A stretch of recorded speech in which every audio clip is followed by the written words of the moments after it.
Well, welcome everybody. We're really glad to have you here. Looks like a few more people are in the waiting room, but they're coming in, aren't they, Scott? They are. I'm the bouncer. I know that's the career I was destined. That's Scott's role. Well, Yeah. this is the inaugural event. We've never done a Monday masterclass before, and we're delighted to have you with us. So let me just briefly say what we're going to do here. For the first half hour, we'll cover a topic that we advertised, and today's is going to be on virtual VOC. Now, I think everybody's muted to begin with, but when you have a question, just go ahead and unmute yourself and just jump right in, and we will stop right there and we'll try to address it as best we can. We're going to keep this very informal. Now, it'll take us roughly half an hour to cover whatever the topic of choice is. And then after that, it's kind of like your turn between 10:30 and 11 Eastern time. Any question that you have, software, techniques, skills, philosophy. If you want to ask Scott what the purpose of life is, you know that's okay, isn't it, Scott? It is. It is.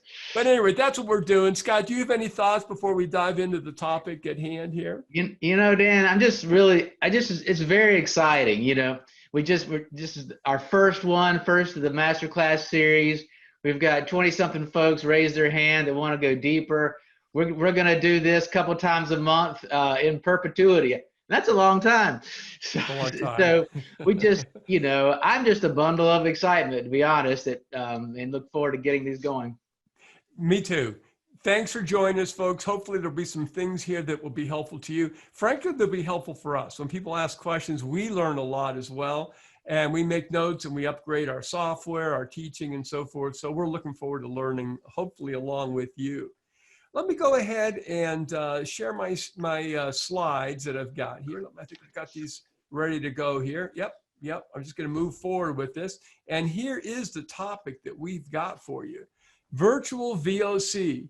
For some of you who have been with us for a long time, we used to call this, remote interviewing. Still the same thing. It's all about using web conferences. Now, as you know, in the times we're in with the pandemic, this has all of a sudden gotten really important. And we've had many, many meetings with our clients over the last 3 months and gone over this. And there's been a lot of enthusiasm and a lot of success on using web conferences to understand the customer's needs. So we're going to cover 10 advantages. I'm going to start us off, and Scott will dive in. And then we're going to get into 8 tips on how you can really make this virtual VOC work for you. We're going to go pretty quickly, but we'll show you a white paper you can download in a little bit so you can spend more time with it if you want. So let's dive in fast. We know you got a busy Monday. Which is better, in-person VOC or virtual VOC? Well, if you're comparing the same 2-hour interview, then we know the answer, right? I mean, in person, you can build relationships and watch their body language and take tours. So that's an easy answer. But what if I told you sent your moderator, note taker, and observer to the interview, and it took each of them 10 hours of travel, and most of that time where they were traveling was non-productive? So maybe the question really shouldn't even be which is better. Maybe the right question is when does it make more sense to do in person? When does it make more sense to do virtual VOC? Now, it's pretty obvious, I think, to most of us, the advantages of being face-to-face with another human.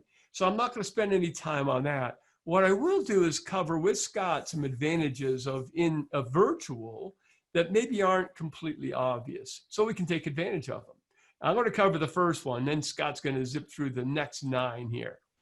By the way, if you want to download this white paper, which is really what we're drawing from, go to www.virtualvoc.com. That's where you'll be able to download this. There's other white papers you'll find in the same neighborhood there as well.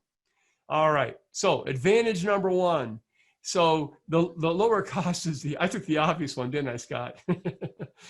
This is the one everybody thinks about. But think about it this way. I mean, if you were going to send, your team of 2 or 3 people out, and they're doing discovery interviews or doing preference interviews, you could easily rack up $50,000 in travel expenses, hotel, airline, and so forth. Now, if you are going in person, you will also probably consume about 2 to 3 person months of time. If you add up all those days of your teams going out. Now, the problem is probably 80, 90% of that time is not productive. You're standing in a security line, you're trying to cramp in the airline seat. You can't get the flip down tray, so it's not really productive. With virtual VOC, you don't have the out-of-pocket expenses, and the time you are spending is the completely productive time. So I would encourage you not just think about the hard cash money, but think about the use of your people's time as well. And I think with that, Scott, I'm going to turn it over to you. Do you want to take the controls, or you want me to click? It's up to you. You bet. Yeah, I'll let you just click through. But with that previous one, the opportunity cost is so huge. It doesn't show up on an accounting statement, but I think that's as big a cost as any. Yeah. But with B2B, the B2B decision is often made by different functions. It's so common these days to have marketing kind of in the headquarters, operations is often in the different facilities, and you might have R&D centers that are all together. So we can still interview this group all as one single bunch. Dave, you can click the next one. So we can get them all at the same time, because one of the great benefits during discovery interviews is we get to have a little brainstorming session, and the marketing, the R&D, and operations, they might help to remind each other of things that they would not have thought about within their own little silos. And then, of course, when we get to preference interviews, we're going to back up a little bit, and we want to know how do they make decisions as a business? And so it's really important that we have all the functions represented. Yep, that's a big one, isn't it, Scott? A lot of times people don't pick up on the preference interviews, how critical it is to have the major decision influencers and buyers. Excellent point. Yeah. And then I love this one. So we can have your viewable probing tips. So, even in an in-person discovery interview, we encourage folks to have their discovery interview quick start card out, have it there on the page. But when you're virtual, you can, it's even easier. In fact, you could even have your notes written out just like I do for today. Nobody will be the wiser. I didn't know, Scott. I'm transparent in that way. What can I say? But that quick interview start card, it's so useful. There's a lot of thought that's been put into those little nuggets there. So just a little reminder of some things, what to probe about, especially as you're getting up to speed with these skills. Eventually it'll all be secondhand, but these are like, look, I've got 2 daughters. One has a bike with training wheels, one without. And they get very comfortable with the training wheels, and you take them off and then they can ride just as well. So, but that discovery interview quick start card, I don't even know if training wheels is the best metaphor. It's just something good for everybody. I figure if surgeons need checklists and flight pilots need checklists, they're probably good for the rest of us too. We can use them too. Now, training for colleagues. We can have lots of our folks within our company listen and participate within the session. Also they don't have to travel. They don't have all that time involved. But I've noticed that there's just such an advantage to getting lots of people to hear customer insights firsthand. Certainly, we're going to do the best with our projects. We're going to show them the words. With preference interviews, we're going to bring them the data. But for them to be able to hear firsthand and participate, there's really no substitute, Dan, for training purposes, for participating, and for learning purposes. And I've got this idea that, when do we solve problems? We solve problems while we're driving. We solve problems in the shower. So why not get our engineers and technical folks exposed to the customer's problems as soon as we can? And if they can hear it in the customer's words, that's all the better. And imagine, Scott, for our listeners, folks, just imagine if your very first discovery interview when you were a moderator was preceded by 3 interviews that you watched somebody else very skillfully do. That probably would have been a good experience, wouldn't it? For sure, for sure. It's funny with our training. Occasionally, we'll have folks that they're coming to a workshop, but they'll go do a couple interviews before the workshop. It's not something we've recommended per se, but they get a tremendous value from that experience. And so with VVOC, it's pretty easy for them to experience that. Now here, this probing suggestions I find very interesting, because obviously in the last couple months, we've all been thrown into this world of virtual training, virtual everything. And as we've transitioned into virtual training, one of the things that we kind of noticed is there's actually some things that are superior in virtual training than in person. I don't think that's something we anticipated. And this one falls in that category to me, because we can have lots of observers in a room. They can write notes on a whiteboard. They can talk a little bit about what they're hearing. That's not something you could really do without being disruptive in an in-person setting. Yep, I love this one. I could use that kind of help. I'm a moderator. Yeah. And assistance for the note taker. You know, I like to remind people that they've spent all this time getting ready for the discovery interviews. You know, the training, they've all the recruiting, there's all of this. And then ultimately everything, what's the artifact they take away with them? It's what's written, it's what they've typed. So how important is it to make sure that we have those notes as good as they can be? So we can get, with VVOC, we can get lots of eyes on what's written down. We can get lots of eyes on what might be missed. And of course, for the customer, the screen, this sticky note is huge on their screen. It's going to be impossible, Dan, for them to ignore it, and certainly will help to encourage their engagement in the conversation. Well, we have noticed, Scott, to your point, for years that in a face-to-face, in-person one, sometimes that poor note taker gets forgotten because people are engaged. You know, this way, everybody's looking at the only thing they really can look at. Right. The rapid debriefing. This is where we get to remind ourselves about this forgetting curve, which is which can be depressing. But you know, there's good news as well. As Dan reminds us during the training, if we can review relatively soon after the event, our retention is tremendously higher. Now, with VVOC, or with any VOC, when do we debrief? Immediately, as soon as we can. So with VVOC, it's really even easier, right? We've scheduled the interview, we've conducted it. So instead of having to even move anywhere, we take a little break, have a piece of dark chocolate, some glucose, and then we debrief right away. And I'm going to have a pro tip for all debriefing, for that matter. My pro tip is schedule it. Put it on your calendar. The interview's at this time. The debrief is at this time. So for VVOC, what does that mean practically? That means you just send out a meeting notice. You probably want a separate meeting notice because you probably don't want your customers lingering around behind listening to the comments.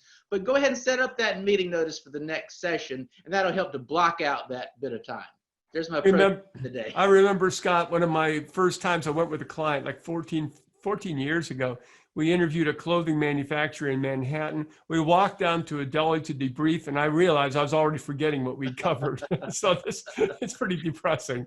Sounds like you were having fun, though. So I was having a good time, yeah. That. Easier scheduling. One of the most common questions we get is, oh, how long does blueprinting take? How long does it take to do a blueprinting project? And I always have the most unsatisfactory answer. And I say it has everything to do with how quickly you can schedule your interviews. If you can schedule the interviews more quickly, you can execute your project more quickly. And with VVOC, we can really maximize, or minimize, I should say, that amount of time it takes. Yeah. I mean, and it's just the way we work normally. We have everybody, us, our customers, we have our calendars out, we block time, and it's just so much easier. And it's a smaller ask of them to just book an hour or two on a calendar, as opposed to have to host us in their facilities, and then they got to reserve a room. It's just asking more of them to host us in person than it is just to find some time on the calendar. Well, Scott, you and I have heard this at many web conferences with our clients, and sometimes surprises me, but it probably should not. And here's what we hear. Well, it's hard for us to get our team to have a whole day and a half together where we can go out. Now, if that's hard, now you got to line it up with the customer. Like, boy, no wonder it's difficult. Yeah. And this guy looks so sad in this picture. I feel like that's me about 11:30 p.m. after a canceled flight or missed a connection. But normally, if we're going on site, a cancellation, back to Dan, your first slide about the opportunity cost. Well, it's just huge opportunity costs or just time that's lost if we have a cancellation. And think of all the people. I mean, if they cancel, if we cancel, if a pandemic arises, who knows?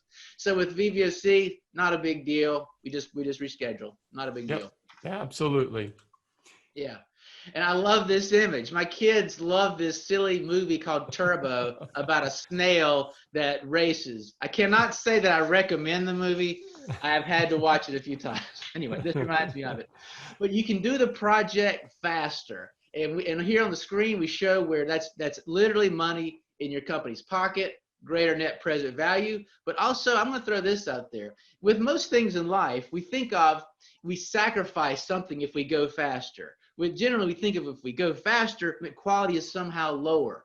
But with voice of the customer in general, I believe the opposite is true. I believe the faster you go, the more you learn. And the reason for that is if you do an interview, say you do an interview today, you learn certain things, you do a great debrief. But imagine in one scenario, your next interview is in 2 days. Well, in that interview 2 days from now, on Wednesday, well, you kind of can reflect and you remember the things from the previous ones. So the quicker that you're able to keep doing interviews, the more you're able to build your learning and see patterns. On the other hand, imagine you did one interview today and the next one's 3 months from now. You're not going to have that same advantage of being able to recall and see the patterns. And so with VVOC, we can greatly accelerate accelerate the time to do a project, which has, it's money in the pocket. And I also believe it improves the quality of what you're going to learn. Yep, I think most companies would do well to do fewer projects and do them faster and run harder. In fact, let me just ask the guest, imagine this, you're an executive, 2 projects have come to you, they both want to get into the development stage. One of them did their front end work like in 5 or 6 months. One of them did their front end work in 1.5 years. Now, everything else is equal. Which project are you more excited about? I would think the fast one for a couple of reasons. First of all, the insights are fresher. They haven't had a chance to go stale. Maybe some things have changed in the market over 1.5 years. So the other thing is the team's customers that move fast still have got customers that are engaged. They're still interested in this project. They want to move forward. So there's all kinds of reasons to go fast. And maybe you don't do 100% virtual, but you start blending in the virtual and you're going faster, right, Scott? That's right. It. Yep. So let's take a look at some tips to wrap this part up, the first half hour. So the first thing is use visual feedback. Now, we happen to know that everybody on this call is a blueprinting user. So I can say this with impunity, you guys are all set. If your competitors are even trying to do web conference interviews, and they're probably not, they're probably doing them by audio if they're doing them at all, or they're doing some clunky looking Microsoft Word or Excel or something. You guys can run circles around them. Those qualitative interviews are going to engage them with the sticky notes. You start moving that slider bar on the preference interviews. Your customers are going to say, this is really a cool thing. So that's the first thing. You got to make these visual. Don't go to the phone. Use the web conference. Very important for virtual. Then choose wisely. Now, the white paper you can download is going to go into more detail here, but let me just cover this briefly. There are some things that favor moving toward in-person and some that favor going into virtual. We've traditionally done in-person workshops. So we've said, if you're new, start off with in-person interviewing, and then as you get comfortable, add the extra dynamic of the virtual. But now we're doing a lot of virtual training, so I'm not sure that makes as much difference. A lot of our folks come to the virtual workshops and they get out of the gate, and that's the only the way they know how to do it, at least the last 3 months. It is true that if you have a strong relationship with the customer, the virtual gets even easier. Now, you're not going to probably do a tour with a GoPro attached to your customer's head, although somebody said they've done it with an iPhone camera, so it's up to you. But generally, tours mean in person. Now, you can do virtual VOC easily with Discovery or Preference, but it does get even easier with Preference on the virtual side. If you're having trouble coordinating the schedules, go to the virtual. If your travel costs are high, do it with this. So those are just some of the reasons to do it. As you get more and more interviews done, think about going more and more to the virtual. I would say especially with Preference. In fact, think about this. If you have done a few Preference and you've got all parts, 5 parts done, and you want to rack up your statistical confidence, schedule some 45-minute Preference interviews with lots of customers. They're going to give you an hour because nobody starts a meeting at 1:45 or 2:45. You can easily get through the first part and at least get your numerical 1 to 10 ratings on importance and satisfaction. So think about moving fast on those with the virtual venue. Then build your skills. Now, this could be true for in-person as well as virtual, but if you're interviewing GLG or alpha sites, take part of that interview and get the sticky notes out and say, how would you answer this as a customer? Wonderful practice. Do it on your sales colleagues. Let them be the customer. They're going to be more amenable to contacting their customers if you do. Try on some internal departments. This often works well. Maybe your distributors. Go to your smaller customers, and then don't go to your biggest, largest, most important customer right out of the gate. Ease into it, build your confidence, build your competence. And then try to get several contexts of the interview. And that's true for in-person or virtual. Make sure they get an agenda. If you go to our Blue Tools and you download any of our Blue Tools, or Have You Been Discovered, or the Microsoft Word, you'll notice we don't call it an interview there. We call it an interview when we're working with you in a workshop, but we like to call it a meeting or a session. And I would recommend you do that with your customers as well. Sometimes interview has a connotation of, oh, I'm going to get asked 20 questions. Now, if your customers are back in their office, especially when they're meeting in a conference room, some of these conference rooms are terrible. And to get the audio set up right, get the projector going and all that, it takes some time. So ask your contact if they'll go to the meeting room 10, 15 minutes early. You get things lined up. Then when people come in, you're not wasting their time. You're hitting the ground moving on this thing. And you got to give them the with them. What's in it for me? Now, again, this can apply to both in-person and virtual. But why are they going to want to meet with you? This is what I'm going to share with you now has been one of the most successful things we've seen. You tell them, hey, listen, Mr. Customer, we could be your source of open external innovation. You could even say, do you guys do open innovation or closed innovation? Of course, they're going to say we do open innovation. And you say, well, that's fantastic. We're already staffed with experts in your industry. We want to work on your problems. We don't expect you to pay us. You don't have to take our innovation. There's no risk on your part. But here's the thing, Mr. Customer. We just need to know what you want us to work on. How can they turn that down? So think about building that into your request for the interview. Then make this fun for your customers. Now, I, for years, did not use a webcam. It's like, oh, it's too much bother. I got to tell you, it's powerful. You really want to get used to using a webcam. It breaks the ice so much better. Start with a smiling face. Watch Scott smile here for a minute. Look at this. Look at that. See? Doesn't it make you want to tell this guy everything you know? And then you can start your team with some light introductions. Use visual cues.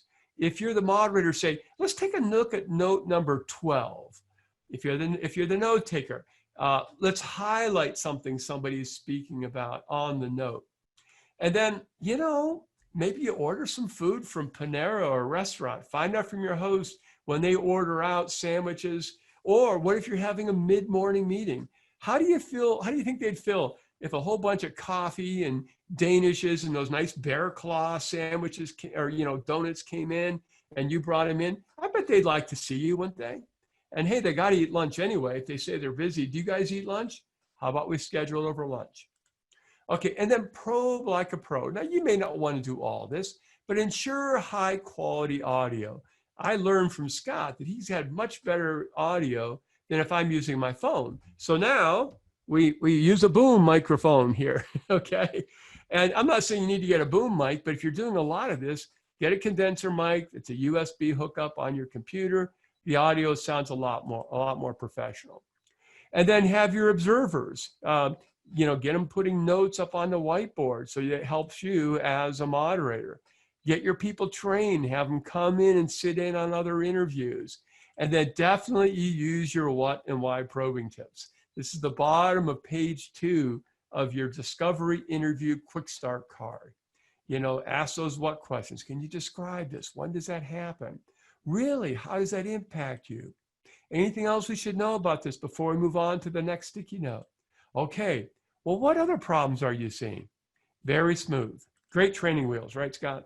Yeah. Now, you might have all of you at the supplier, you might have all of you at the customer, But you could have a mixed scenario here.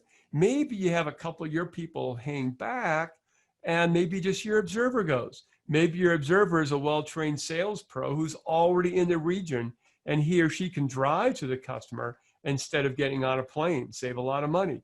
That can work out really, really nicely. Now, if you do it this way, your in-person colleague can help in several different ways. First of all, they can get there early and set up the room.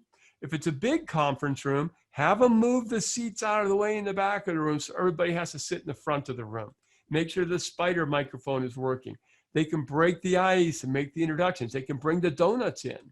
And then they can also observe if there's restlessness, missed questions, this sort of thing. So that can be very helpful. Now, the last tip applies to any interview, in person or virtual. And then we'll see if we've got some questions coming here. And then we'll go into the free-for-all part of the meeting here. But what we don't want to have happen is this. Oh, supplier X, they did a nice interview, but then we never heard from them again. Look for ways of keeping the customer engaged. Now, you'll find these tips all on the back of your discovery de-risking. What is it? It's the debriefing, the discovery debriefing quick start card. That's the one you want to get. And it'll have these tips. But look for some way of making sure you're engaged with the customer. What if your project dies? It's okay. But if you haven't been in communication and they say, what happened? You go, oh, it died. That's not good. If you've been in steady communication and you let them know what's happening with your project, including having to stop it, the response is usually this. That's okay. Let me know when you've got the next one. So that's what we're looking for. So those are the tips. We'll take any questions you've got. By the way, I put this at the end here. Don't forget, there's lots of free stuff out at the AIM Institute. If your business wants to do a diagnostic, we can do that for free. If you want to see how B2B your markets are, that's free. If you want to do some future scenarios, that's free. There's lots of learning insights. There's research reports, white papers. In fact, this white paper I just mentioned is out here. Just ebooks, executive video course. Just go out to the aiminstitute.com and then look for growth tools for this stuff and insights for that. So at any rate, questions on this, and then of course we're going to open it up for any questions you may have as well. You see any coming through, Scott? No, I tell you what, though, folks, you can probably, we muted most everybody at the beginning. Feel free to unmute yourself if you want to. We'll keep this pretty informal. You can drop something in the chat if you'd rather do that. Whatever you'd rather do. Exactly. Yeah, I'm kind of used to using the chat. We've been doing a lot of virtual workshops. By the next couple of weeks, we'll have run 400 or 500 people through blueprinting and Minesweeper workshops in a virtual format. It's working out really, really well. Yeah. Well, just jump in, unmute yourself. If you have a question or if you'd rather use chat, go ahead and do that. Yeah. While we're waiting, I'm just going to go out real quickly and just share my screen on something. Yeah. Here is where, if you didn't pick up that white paper, go to Insights, and then I got to move my little bar here out of the way here. Sorry. Go to Insights and go down to White Papers. And right now, I think the very first white paper is the virtual VOC. There's all the ones here as well, but that's where you can get that Insights, theaiminstitute.com, and then Insights. All right, very good. And so if anybody also, if you may have questions, and if you've got any experience with virtual VOC that you'd like to share, it doesn't have to be positive. I learn a lot from things that don't go well. So if you had anything, share that with us as well. But if you've got anything, let us know. We do have a question, which I can actually answer this one myself, but I'll just read the question. Yeah. Is there an ebook version of the new product blueprinting book? Absolutely. Right there on Amazon. I highly recommend it. That was how I found Mr. Adams myself. I was looking for the solution to, well, my background was in voice of the customer and innovation and whatnot, but I was working for a company, a diversified industrial company. It was my really first real B2B experience. And so when I was trying to find, hey, there's somebody in the world that is the world expert in this, that led me to Dan. But it was through Amazon. I started with some reading. And so, yeah, the book is on Amazon. Dan, is it available in other versions other than Kindle? I think Kindle's the only one. For some reason, my browser isn't working, but you go to Insights. It's actually with the rest of the ebooks. But if you go there, you'll see the link to Amazon, or just, go to Amazon and you'll be able to get the Kindle version right there. Yeah, Yep. highly recommended. While we're on that topic, the book has been out for a while. Every now and then I look it over to make sure it's not like too out of date, and I think it's still valuable. But, if somebody wanted to get the latest thinking on this, I believe I would send them to this video series under Insight, Scott. Let me see if for some reason that one wasn't working. If you go out to Insights and video series, this is a video series we've put together. It's got 30 lessons. Now that sounds really scary, but here's the good news. They're like 2 minutes each. We design them for busy executives with short attention spans. And you can actually sign up, and every week you'll get another 2-minute video. But there are some things we know now that we didn't know when we wrote the book in 2008. And so you might just check that out. It's easy to sign up for it, and you got 2 minutes a week. That'll get you the latest thinking on all things about B2B growth. Probably 80-90% of it's about blueprinting, a little bit in there on product launch, a little bit on de-risking projects as well. Great question. What else occurs to me is how we have downloaded your brain into the Help Center. That might be a good thing to show. This is, I'm so tickled with this. I feel like if something happened to me, if my brain got in even worse shape than it is now, it's captured. It's not just my brain, it's your brain and Debbie Hensley and many others as well. But Scott's right. You go out to the Blueprinting Center, and this we just did this year. You click on that blue help button there, and except for this Minesweeper, which is really new, these other 6 buttons are all about blueprinting. And that is exactly what we try to do, is take everything we knew about the practice of blueprinting and put it here. And so now if I'm under Discovery Step 2, just take a look at all the stuff in here. Each one of these is an article, and it just goes on and on. There's a couple hundred articles. It's the very best, the very latest that Scott and I could come up with. So that is all in here. I should also tell you, because you guys are the more dedicated of the bunch that have come here, that what we're going to be doing this summer is changing this home page. This one isn't even really valid, but right now the home page has got a few gauges on it. We're going to upgrade that. And this summer, we're going to have some certification exams. So if you want to go for your blueprinting certification or your blue belt certification, you can. And guess where all of the material that's covered in those certification exams is? It's all in the Blue Help. So if you got through the Blue Help, it's like a really thick book, you would have it all. Great question. Any other ones coming in, Scott? There is another question before we move on. The other great resource here is the e-learning.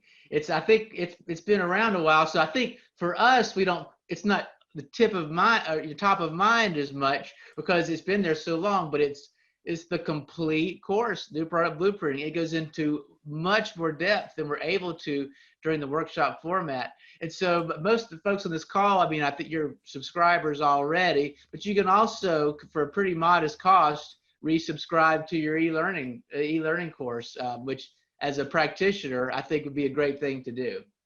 Well, I think the other thing too, Scott, is within the last year, we converted this over onto a platform that allows you to watch it on a tablet or an Apple computer. So that's good. The other thing is we went through and we updated all of the e-learning to match what we have in the cloud with Blueprinter, because it had gotten a little long in the tooth. So now if you're in step 1, 2, or 3, which is most of the e-learning, it's all going to have the latest information on the software. Yeah, it's very reasonable cost to renew that. Okay, so we do have a question. The e-learning that is. So we do have a question. How do you see the trend in the long term of in-person versus virtual interviews? Well, that is a wonderful question. I can't remember who said it, but somebody said he was reluctant to make predictions, especially about the future. Yeah. But I think in this case, I'm going to go out on a limb. I think we're going to see a whole lot more virtual VOC. The reason, it's not just the cost. That was the first thing that we covered in there, but there are other advantages.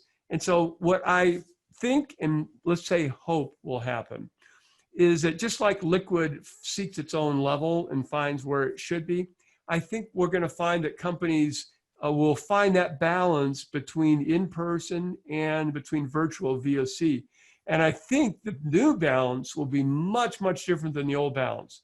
I think a lot of clients just dismissed it, even though we had e-learning module number 20, for 10 years, we've been talking about it. But I think we're only now realizing how effective it can be. So I think we're going to see a balance, and I think the balance is going to have a much higher proportion of virtual than it ever did before. Scott, you have a thought on that? No, I was just reflecting on your quote about predictions. I wanted to say that's like a Dutch proverb. It's kind of Churchill said, kind of paraphrased it, and of course I'll mess this up, but it was something like, I hate prophesying about the future. I'd rather prophesy afterwards, after the events have taken place.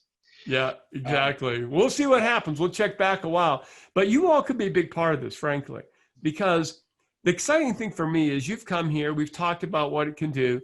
We have had many clients that we do normal web conference catch up with. And at the beginning of the web conference, Scott or I will say, so how many interviews did you do since the last time? Well, Dan, we got the pandemic, we can't travel. We go over these slides and they go, we can do this, man. The next meeting we talk to them, they go, that was really effective. So that's our hope for you guys, that you can put this to good use. And we certainly were, I think pleasantly surprised by the tremendous interest in the virtual training, virtual learning. So that will be interesting to see. There's lots of things that have been trends that have been sped up by the pandemic. Homeschooling, just as another example. So it'll be interesting to see which how persistent they all are. Remains to be seen. Good stuff. Scott, any more questions? Nothing's in there right now. So go ahead. Go ahead. I was just saying, we don't need to drag it out. And by the way, when we do this every time, if you guys come and you sit in for half an hour and you go, it's enough for me, that's fine. If you want to come in for the second half hour because the topic is something you don't need help on, you just have questions, very, very informal. So I think we'll probably close this out. But Scott, do you have any other thoughts you want to add to this? I was just going to throw out, since as we are getting started, feel free to email us with any suggestions for topics, things you'd like for us to include. Better jokes. Fine. Yeah. Who knows? We might have like a radio show. We might have like open line Friday. Hey. No, we really are eager to hear, though. We're just trying this out. And in terms of what we do, we're pretty committed to doing this for a long haul. I will say one last thing is that in the future, don't expect to have a whole deck of slides there. We had that kind of ready to go. Many cases, we're going to take you in. We're going to show you the latest in the software or some areas of the software you may not be familiar with. We're going to maybe go into some deeper topics that are in the Blue Help session, maybe on distributors or who knows what it might be. But we'll let you know what those topics are ahead of time so you can pick and choose which ones you want to come to, okay? All right, we do have a couple questions now, one of which I'll answer. Will we be able to get recordings of future sessions? Yes, you absolutely will. We don't have all that. We don't have all the nuts and bolts set up for that for you, but you will all get an email most likely this week, which will show you both where you can download or view previous recordings, and also where you can go ahead and see what's upcoming. So that's that. Yes, you will. It's we're still working on that. And then yeah, go ahead. I think also, Scott, if I may, tell me if I've got this right, but I think under training, under blueprinting, we're going to be adding a new drop-down navigation menu, which will be Blueprinting Masterclass. So we'll let you know when that's happening, but that'll make it easier for you to find that. That's where you can sign up, or a colleague can sign up, and it's where you can also look at the recordings. Okay, got a couple more questions. Okay. Kevin would like for you to tell us again about the 2-minute videos. So maybe absolutely. So if you come over here to VAIMinstitute.com and go to Insights and come down to Video Series, what we've done is we've created 30 2-minute videos. Now, let me just mention, I'll tell you how to do it, and then I'll tell you why, okay? So the how is you can come here and you can watch any one of these videos anytime you want. Just feel free. But you could also come in here and sign up for this. And then every week you're going to get the next one, number 1, number 2, number 3. So that's the how. Now, what's the why? So we did this about a year ago, and I'll be real frank with everybody and tell you why we did it. We felt like we got the blueprinting methodology down pretty good. We felt like we got the training down and the e-learning, and things were going pretty well. So what was the main thing that's holding back success for our clients? The executives at those clients. There were some executives, and they're not just that scarce and hard to find, who are short-term oriented, and we understand this, right? You have tremendous pressure being placed on them with quarterly earnings. So I'm not being critical, but what I'm saying is they just kind of keep hitting the reset button every year instead of building capabilities. And we thought, we got to change this mindset. So these 30 videos, the reason they're called Designed for Executives, they're for all of us, but because we really want our executives to change their thinking. And if we can do that, and let me say it this way, when we go into a new client and the executive is already there or they're willing to make the move into more of a long-term building capabilities mindset, the success is fabulous. If we have an executive just says, yeah, you guys can go do this, but it's still all about the quarterly earnings, we don't do so well. So that's the last frontier, if you will. And so check these out yourselves. If you like them, get your business leaders watching them as well. We're trying to change the world a little bit, and we don't think it will behave the way it does now in the future. And we're trying to affect that to some extent. We do have another question. It's funny. This does feel like a radio show now. Like you're the host. I'm like the producer. I'm qualifying the calls in the background. But yeah, so the question is, I'm going to paraphrase a little bit, but to what degree does the project time calculator within Blueprinter take into account VVOC versus in person? Oh my goodness. See, I told you guys we were going to learn from you. Son of a gun. That's brilliant. Okay, let's go there now. We got somebody who had extra coffee this morning. I love this question. And this, so this might be a new feature to some folks too. Well, I think so. Let's make sure everybody knows what we're talking about, because this is a relatively new feature, as you say.